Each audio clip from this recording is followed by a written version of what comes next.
Ezhilarasi S who cleared IBPS SO agriculture field officer அவர்களை மேடைக்கு அழைக்கிறோம். நான் agriculture field officer exam clear பண்ணியிருக்கேன். So if you see it in your mind you will hold it in your hands ன்னு சொல்லுவாங்க. and I'm holding it today. அம்மா அப்பா ரொம்ப ஹாப்பி, நானும் ரொம்ப ஹாப்பி.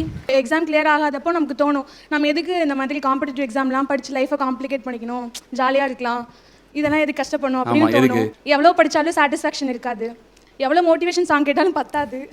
ஸோ அப்படிலாம் இருக்கும். ஆனால் நமக்காக நம்ம இது கூட பண்ணிக்கலனா எப்படி? ஸோ கன்சிஸ்டண்ட்டாக அன்னன்னைக்கு நம்மளால் எவ்வளோ முடியுமோ அவ்வளோ படிச்சுட்டு அப்படியே போயிட்டே இருந்தேனோ டக்குன்னு ஒரு நாள் வந்து கிளிக் ஆகிடும். அப்போ நமக்கு எப்படா அப்படின்னு இருக்கும். So if life gives you upma, give it back with biryani.